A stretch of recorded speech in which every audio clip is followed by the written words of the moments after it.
지식의 최전선에서 배움을 진심으로 즐기시는 여러분 환영합니다.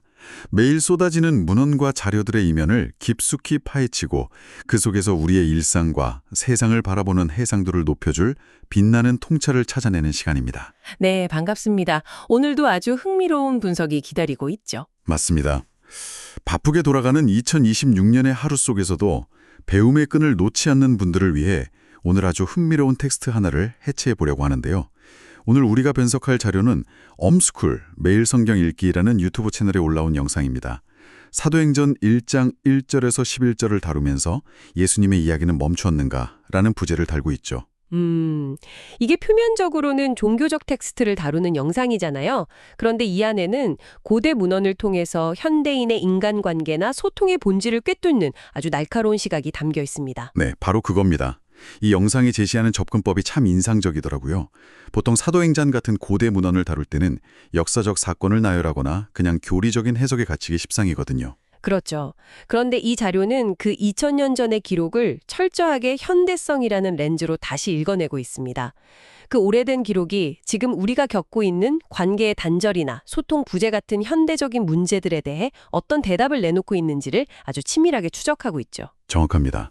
그게 바로 오늘 우리가 이 자료를 깊이 탐구하는 미션입니다.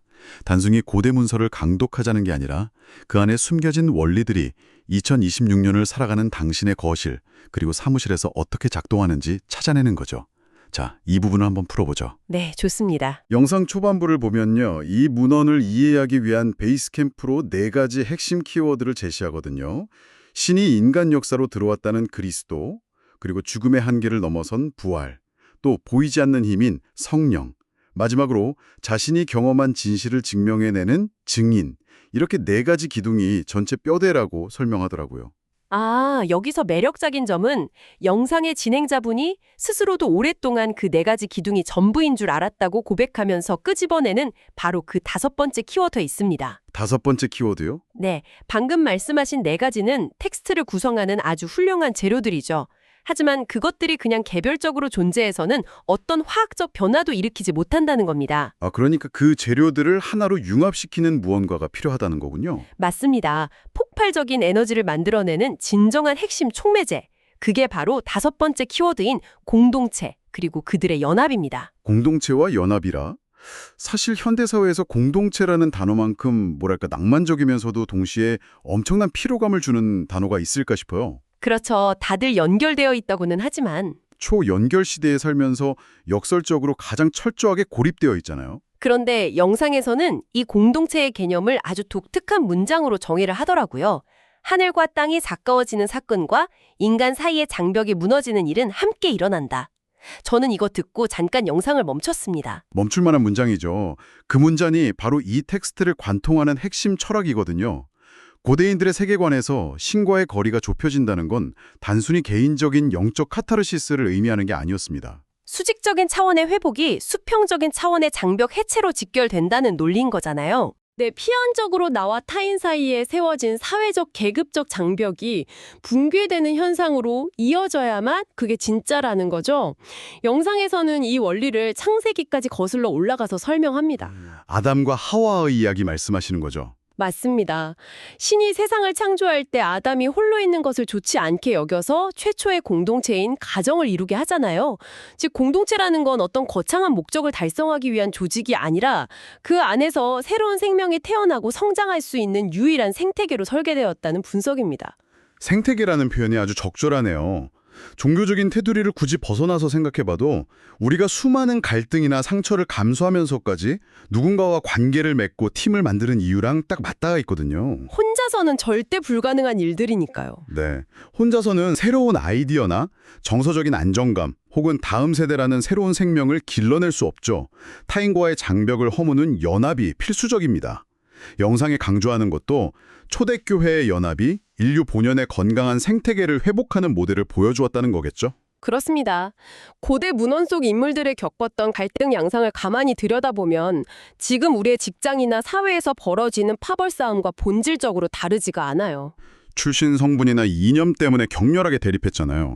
네, 하지만 그리스도와 부활이라는 공통의 구심점을 통해서 그 견고한 장벽들을 허물어가는 과정을 문헌이 생생하게 기록하고 있는 겁니다. 이렇게 공동체라는 5번째 렌즈를 장착하고 텍스트를 보면 이게 단순한 영웅담이 아니라 거대한 사회적 치유의 기록으로 읽히게 되죠. 영웅담 이야기가 나와서 말인데요. 여기서 정말 흥미로워집니다. 이 문헌의 제목이 얽힌 반전이 영상 중반부를 완전히 지배하거든요. 아, 그 제목 이야기 정말 중요하죠. 우리는 흔히 이 책을 사도행전이라고 부르잖아요. 엘리트 제자 12명의 활약상이라고 지레짐작하게 만드는 제목인데 고대 사본들을 추적해보면 원래 제목에는 사도라는 단어가 아예 없었다면서요? 네, 그냥 행전 혹은 행동들이라고만 적혀 있었다는 사실이 밝혀집니다. 이거 꽤 충격적이지 않나요? 누군가 후대에 특정한 의도를 가지고 사도라는 타이틀을 덧붙였다는 거잖아요. 텍스트의 실제 내용을 주의 깊게 해체해보면 그 이유를 아주 쉽게 알 수 있습니다. 책의 초반부에만 베드로, 요한 같은 주류 사도들의 이름이 등장할 뿐이죠. 나머지 12사도의 행적은 거의 침묵 속에 가려져 있더라고요. 맞습니다. 오히려 중반부 이후를 이끌어가는 건 기존 그룹에 속하지 않았던 바울이고요. 더 파격적인 건 사도가 아니라 그저 식탁 봉사를 위해 뽑혔던 일반 집사들. 빌립이나 스테반 같은 평범한 인물들이죠. 네, 그런 평범한 인물들의 비중이 스토리의 향방을 결정지을 만큼 엄청나게 크다는 겁니다. 이건 소수의 권력화된 리더들만이 역사를 이끌어간다는 기존의 영웅사관을 정면으로 반박하는 숨은 의도인 거죠. 그러니까 이 기록은 특권층의 전유물이 아니라 이름 없는 수많은 민초들의 일상적인 투쟁과 변화를 포괄하는 민중의 기록에 가깝다는 거군요. 그렇다면 후대에 누군가가 사도라는 단어를 끼워 넣은 건 일종의 권위주의적인 편집이었겠네요. 그렇게 볼 수 있죠. 그럼 가장 오래된 원본의 의도대로 사도를 빼버리고 그냥 행전이라고 부르면 모든 의문이 깔끔하게 해소되는 건가요? 아, 큰 그림과 연결해보면 단순히 행전으로 부르는 것조차 이 문헌의 본질을 완벽히 담아내기엔 역부족이라는 것. 이게 바로 이 영상의 가장 날카로운 통찰 중 하나입니다. 행전만으로는 부족하다. 이유가 뭔가요? 고대 그리스 문학에서 행전이라는 장르는 알렉산더 대왕 같은 영웅들의 물리적인 업적이나 전투 승리 같은 행동을 묘사하는 데 특화된 양식이었습니다. 그런데 이 문헌의 구조를 뜯어보면 아주 흥미로운 데이터가 나옵니다. 행동 말고 다른 게 더 있다는 뜻이군요. 네, 전체 분량 속에 스데반의 긴 법정 변론이나 바울의 철학 연설 같은 설교문, 즉 누군가의 말이 무려 14개나 독립된 섹션으로 굵직하게 자리 잡고 있습니다. 14개의 연설문이요? 행동을 기록한다는 장르적 특성을 고려하면 이거 엄청난 비율이네요. 액션 영화인 줄 알고 틀었는데 등장인물들의 심오한 철학적 대화가 러닝타임 절반을 차지하는 법정 드라마 같은 거죠. 아, 비유가 딱 맞네요. 결국 그들이 어떤 기적을 행했는가 하는 행동만큼이나 그들이 대중 앞에서 어떤 메시지를 던졌는가 하는 말이 동일한 무게를 지니고 있다는 거군요. 맞습니다. 그래서 강연자는 탁월한 개념적 제명명을 제안합니다. 이 책의 정체성은 행동만을 강조하는 행전이 아니라 그들의 메시지와 그것을 삶으로 증명해낸 행동이 완벽하게 결합된 형태. 말과 행동이 결합된 언행전이요. 네, 언행전으로 읽혀야 한다는 겁니다. 말이 행동을 뒷받침하고 행동이 말의 진정성을 담보하는 그 치열한 일치의 과정이 문헌의 진짜 주제라는 해석이죠. 언행전. 이거 정말 묵직한 단어네요. 요즘 소셜미디어나 뉴스 보면 번지르르한 말들은 참 넘쳐나는데 그걸 살아내는 행동은 철저히 결여된 경우를 수없이 보잖아요. 말과 행동이 파편화된 시대죠. 고대의 평범한 사람들이 말과 행동을 일치시키며 살아간 이 훌륭한 언행전이 당장 내일 아침 만원 지하철 타고 출근해서 상사랑 부딪혀야 하는 여러분의 팍팍한 삶과 도대체 어떤 실질적인 연결고리가 있는 걸까요? 그 연결고리를 찾기 위해서는 이 텍스트를 집필한 누가라는 인물의 작가적 세계관을 이해할 필요가 있습니다. 누가복음을 쓴 그 작가 맞죠? 네, 영상에 따르면 누가는 이 책을 쓰기 전에 전편격인 누가복음을 먼저 집필했습니다. 누가복음이 예수 본인의 오리지널 언행전이라면 후속작인 이 문헌은 그 예수가 물리적으로 떠난 이후의 세계를 다루거든요. 아, 주인공이 떠난 이후의 이야기? 부활을 경험하고 성령에 감화된 평범한 사람들이 일상 속에서 그 오리지널 언행을 어떻게 복제하고 변주해 나가는지를 보여주는 일종의 거대한 연속극 시즌2인 셈이죠. 시즌2. 확 와닿네요. 주인공이 사라진 후에 남겨진 조연들이 스스로 주연이 돼서 그걸 이끌어가는 스핀오프 같아요. 그런데 저는 이 시즌2의 결말 방식이 정말 기가 막히더라고요. 결말이 아주 독특하죠. 영상 후반부에서 짚어주는데 이 문헌이 총 28장으로 되어 있잖아요. 보통 이런 서사면 주인공들의 찬란한 승리나 비장한 순교로 웅장하게 막을 내려야 정상인데 28장 마지막 장면은 바울이 로마 셋집에 연금된 상태로 사람들에게 메시지를 전하는 아주 덤덤한 풍경에서 끝납니다. 마치 카메라 전원이 툭 꺼지듯이요. 맞아요. 결론도 마침표도 없이 문장 자체가 그냥 열려있는 상태로 허무하게 끝나버리죠. 그게 문학적으로 매우 정교하게 계산된 의도적인 열린 결말입니다. 누가는 역사가 28장에서 완결되었다고 보지 않은 거예요. 카메라가 꺼진 시점부터의 역사는 독자들에게 바통이 넘어온 거군요. 정확합니다. 강연자는 이 지점에서 매우 강력한 메시지를 던집니다.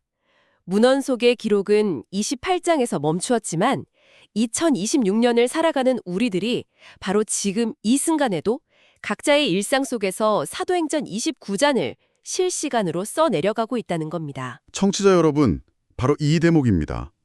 우리가 왜 그 오래된 문헌을 먼지 쌓인 박물관이 아니라 여러분의 거실 한가운데로 끌고 와야 하는지에 대한 완벽한 대답이죠. 네, 굳이 바다를 가르는 기적을 일으킬 필요가 없다는 겁니다. 맞아요.